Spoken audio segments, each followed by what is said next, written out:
Assalamualaikum warahmatullahi wabarakatuh. Alhamdulillah, semoga semuanya sehat-sehat selalu ya Mams. Yang nonton channel ini saya ucapkan terima kasih banyak sudah mau mampir. Semoga diberikan kesehatan, umur yang berkah, serta rezeki yang melimpah. Amin ya robbal alamin. Mams, tentu saja kita sebagai orang tua pasti menginginkan anak yang solih dan solihah. Jung yang punya anak laki-laki, ya, saya punya anak laki-laki, anak saya yang pertama. Dan untuk bangun sholat subuh dulu ya Mam, 6 tahun yang lalu itu sulit sekali. Nah, anak saya ini sekarang umurnya 12 tahun, kelas 6 SD Mams, ya, laki-laki gitu ya.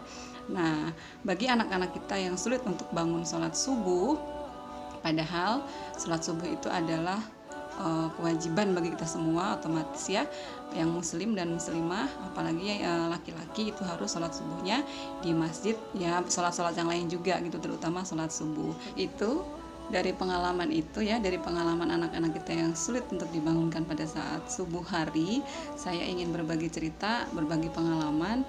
Ada beberapa tips yang akan saya bagikan, mudah-mudahan bisa menginspirasi bunda semua di rumah ya.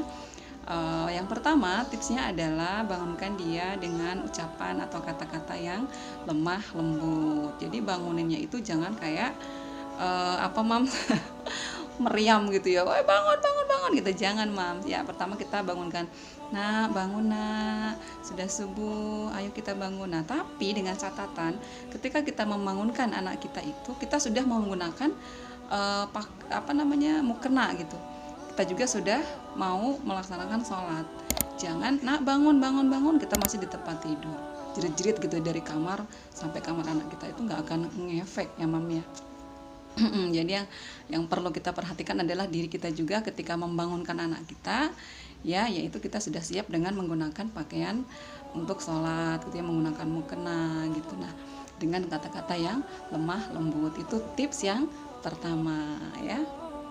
Kemudian untuk tips yang kedua yaitu usap punggung dan kepalanya gitu ya, diusap. Jadi anak laki-laki itu Mams senang gitu ya diusap bagian pundak ya, begitu juga anak perempuan.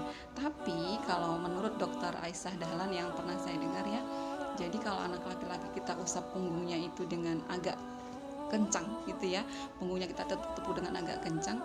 Kalau anak perempuan tuh dielus gitu sedangnya ya. Nah kalau anak laki-laki ini kita usap punggungnya dan kepalanya. Ayo bangun sayang gitu ya, udah subuh, ayo kita bangun, kita dirikan sholat gitu ya.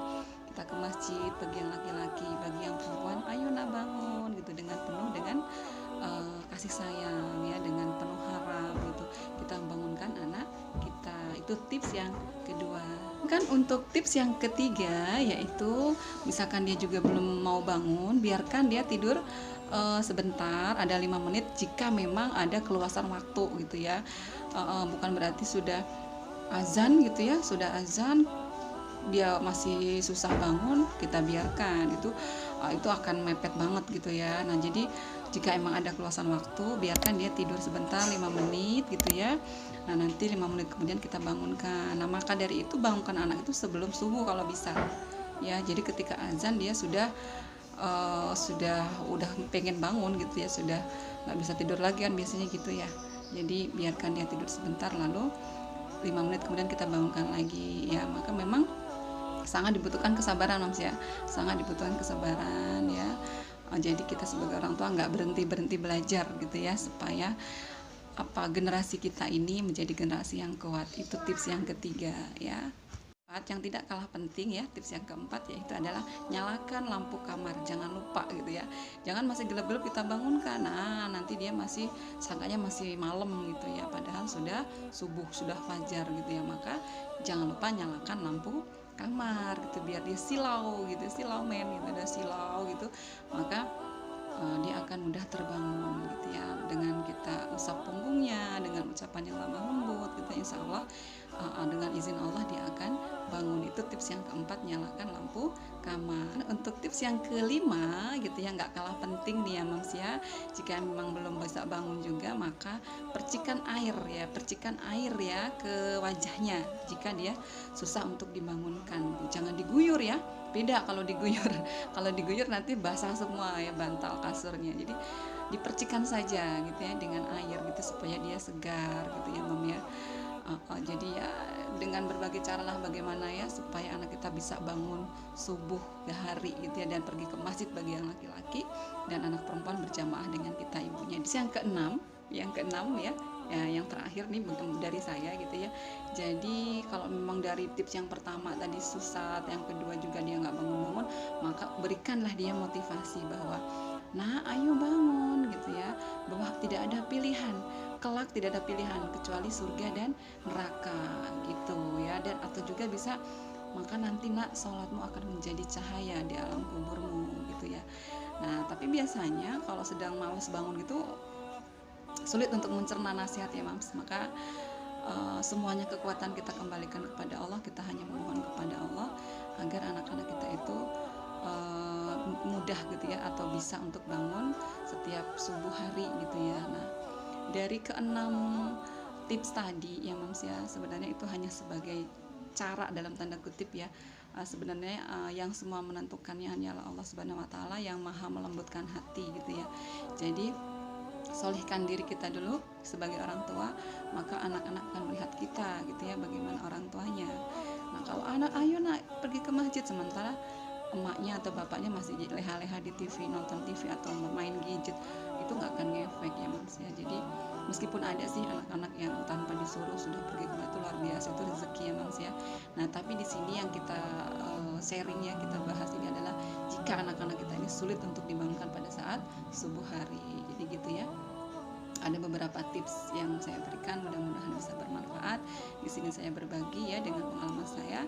Dulu anak saya masih umur 7 tahun ya, sudah saya luar biasa gitu ya, dari bangun subuh itu susah gitu ya, berantem dulu sama saya, bahkan maksudnya berantem tuh dia nangis, tetap saya paksa.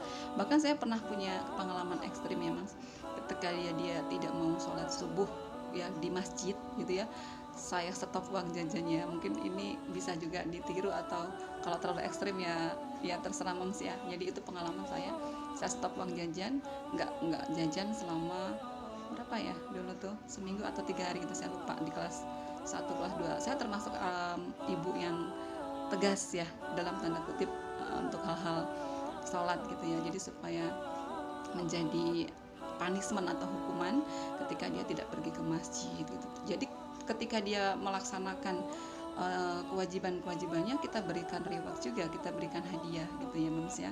Jadi makasih ya nak, sudah sholat dengan tekun, dengan rajin. Nah ini memberikan hadiah, semoga tambah taat sama Allah. Tapi ketika dia tidak mau pergi ke masjid, maka kita berikan punishment, stop uang jajan, nggak boleh main gadget gitu ya, dan lain sebagainya. Karena anak zaman sekarang nggak bisa ya, untuk anak saya gitu ya, dilepaskan dari gadget. Tetap boleh main gadget, tapi tetap juga harus memenuhi hak-hak Allah ya, melaksanakan kewajiban-kewajibannya.